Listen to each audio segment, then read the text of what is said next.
السلام عليكم ورحمة الله وبركاته بسم الله الرحمن الرحيم gabadh ayaa waxa ay guursatay nin magaalo ka ahaa amiir gabadhaasi waxa ahayd nin aad u jecel amiirkaasi daacad bay u ahayd wax walbana way u qaban jirtay ilaa uu amiirkii ku qancay dhaqankeeda iyadoo wax dambiya ka gelin oo aad u ixtiraami jirtay ayaa waxa ay isqabeen muddo 10 sano ah 10kaasi sano aad ayay isu ilaalinaysay oo weligeed ma ayna khiyaamin isaga laftiisuna moon xumaynin maadaama ay gabadh wanaagsan tahay dhaqankeeda iyo akhlaaqdeeda wanaagsan iyo tarbiyadeedaba uu ku qancay haddaba maalin maalmaha kamid ah ayaa waxa dhacday wiil ka tirsanaa dadka magaaladaasi ku noolaa ayaa waxa uu sameeyay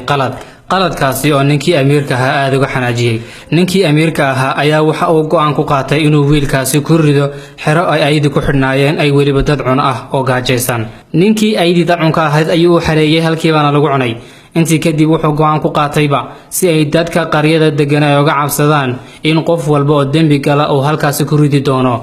dadkii qaryada degana ayaa go'aankaasi cusub aad uga warwaray badankoodu ma ay rumaysan oo waxay is yiraahdeen kolley wuu nuga cabsiinaya oo waxaan wax macquul ma aha balse xaakimkii waa uu dhaqan galiyay go'aankiisii oo si ay dadka tuulada degana aad uga baqaan wuxuu sameeyay nin wasiirkiisa ahaa oo qalad sameeyay ayuu aydaasi dad cunka u xareeyay waa sida ninkan hadda madaxweynaha ka ah waqooyiga Kooriya ee ninka wasiirkiisa ah madfac ku riday dadkii waa ay yaqiinsadeen maadaama oo wiil dhalinyaro hortooda ay loogu xareeyay oo halkii aydu ku cuntay oo haddana nin wasiir ah lagu riday aydaasi dadkii shacabka ahaa ayaa aad uga warwaray oo aad uga baqay qof walibana wuxuu yiri haddii aad qalad gasho halkaasi ayaa lagu ridi doonaa kolley haddaba arrintii ugu yaab ka badneed waxa ay ahayd ninkii xaakimka xaaskiisa ayaa qalad yar ku dhacday qaladkaasina waliba ma ahayn mid uu ka cusameysay waa qalad ka dhacay buu ahaa qaladkiina wuxuu gaaray bulshadii magaalada deganeed oo magaalada ayaa la isla dhaxmaray ninkii wasiirka ahaa xaaskiisa ayuu qaladkaasi ka dhacay ninkii wasiirka ahaa arrinkaasi aad ayuu uga warwaray maadaama ay xaaskiisa tahay walibana ay ahayd gabadh aad u wanaagsan balse waxa uu go'aan ku qaatay inuu iyadana halkaasi ayda ugu rido wuxuuna u sheegay inuu ciqaab ahaan aydaasi ugu xareyn doono halkaasi lagu cuni doono gabadhii ayaa waxay ku tiri maadaama aad go'aansatay inaad aydaasi ugu xareyso anigoo xaaskaagii ah oo xabiibtaadii ah oo muddo 10 sano ah aad qabtay oo waliba wax dembi aadan igu arag inaan axsaan ku sameeyo mooyaane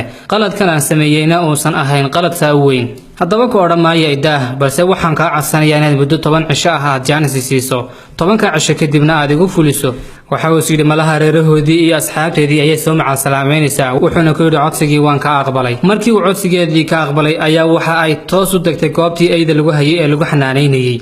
waxaana ka codsatay ninkii washmaanka ahaa ilaalinayay inay muddo 10 cisho ah ay aydaasi u shaqayso waxaana ku amartay inuu arrinkaasi cidna ku wargelin muddadaasi ay ayda xanaaneynayso ninkiina arrinkii waa uu ka aqbalay oo uu ogolaaday muddadii 10 cisho ahayd ayda si fiican ayay uga warhaysay oo way la joogtay oo mar walba cuntada ayay u keenaysay waxay u dhaqaaleysay muddadaasi 10 cisho si aan hore aydaasi loogu dhaqaaleysiin muddadii 10 cisho ahayd markii ay u dhamaatay ayaa ninkii xaakimka soo xaadiriyay gabadhii dadkii tuulada deganaana meeshii ka soo xaadireen si ay u arkaan arrintan yaab kale meesha ka dhacaysa markii dadkii soo xaadireen ayaa ninkii ilaaliyaha ahaa u yeedhay wuxuuna ku amray inuu gabadhaasi aydaasi dad cunka ah ee gaajaysan uu u xareeyo gabadhaasi si ay u mutaysato dambigii ay gashay si ay uguna waana qaataan dadka tuulada degan gabadhii ayaa lagu xareeyay dadkii oo daawanaya balse aydii way cuni waayeen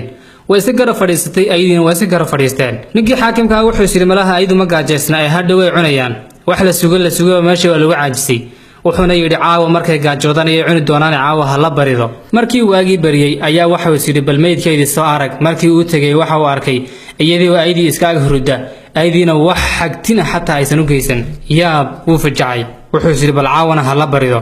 habeenkii labaadna way la bariday aydiina wax cunto ah lama siin balse ay u gaajoodaan gabadhaasi u cunaan way cuni waayeen aydii iyadiina way iska dhax seexatay habeenkiina way la bariday subaxii dambe ayaa ninkii xaakimka u yimiday wuxuu arkay gabadhii caafimaad qabta oo wax dhibaato la gaarsiin kadib ayaa waxa uu ku yiri maxaad ku sameysay ayda ay ku cuni waayeen muddo 2 habeen ah iyagoo waliba gaajaysan kadib ayaa waxay ku tiri maqal xaakimow muddo 10 cisho oo kaliya ayaan aydaasi xanaaneeyay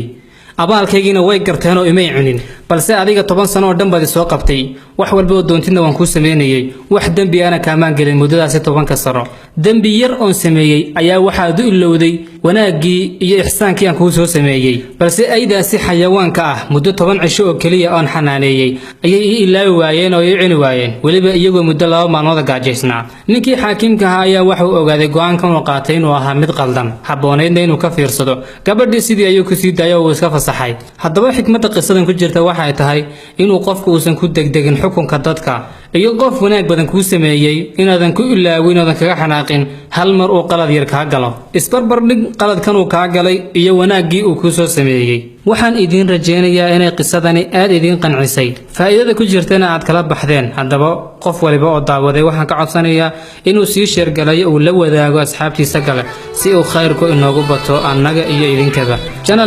janalka dadweynahana subscribe saara si aad ula socotaan barnaamijyada soo socda ee xiisaha leh والسلام عليكم ورحمة الله وبركاته يا الله إني ناديتك وسعيت إني استهديتك فهديت كم من نقول جنال كدوينها سبسكرايب سار أو نقص بير وحد إنه تهدر